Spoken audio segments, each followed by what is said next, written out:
WaukeshaNews.com. Charges pending right now against an armed man who shook up a Waukesha neighborhood. You'll remember this is the story that was breaking news during yesterday's newscast. And today, a 76-year-old man is in custody and his 75-year-old wife is nursing injuries. Our Beverly Taylor brings you up to date. Well, the streets near Racine Avenue and Guthrie Road in Waukesha are no longer blocked off, but the human toll will take a little longer to recover. About 4:18 p.m. Tuesday, Waukesha police injured the residents at Wynwood condominiums on Racine Avenue. Police say they were talking to the 75-year-old victim when her 76-year-old ex-husband, Richard Paterius, appeared, armed. The suspect pointed a long gun at the officers. The officers and fired 2 rounds.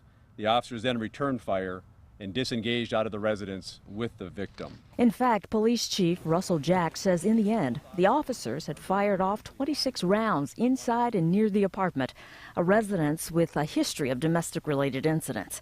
And that's why the streets were blocked near East Racine Avenue and Guthrie Road Tuesday. The chief says Paterius does not live in the home and was there to talk to his ex-wife. That after the couple was in court for a hearing that went against Paterius earlier that day.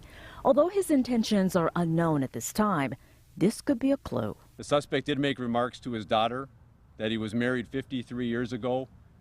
Until death do we part. Fortunately, no one was killed, as in the case of Sunday's mass shooting at a Brookville salon. Chief Jack says the ex-wife suffered a broken arm after being pushed down by the suspect.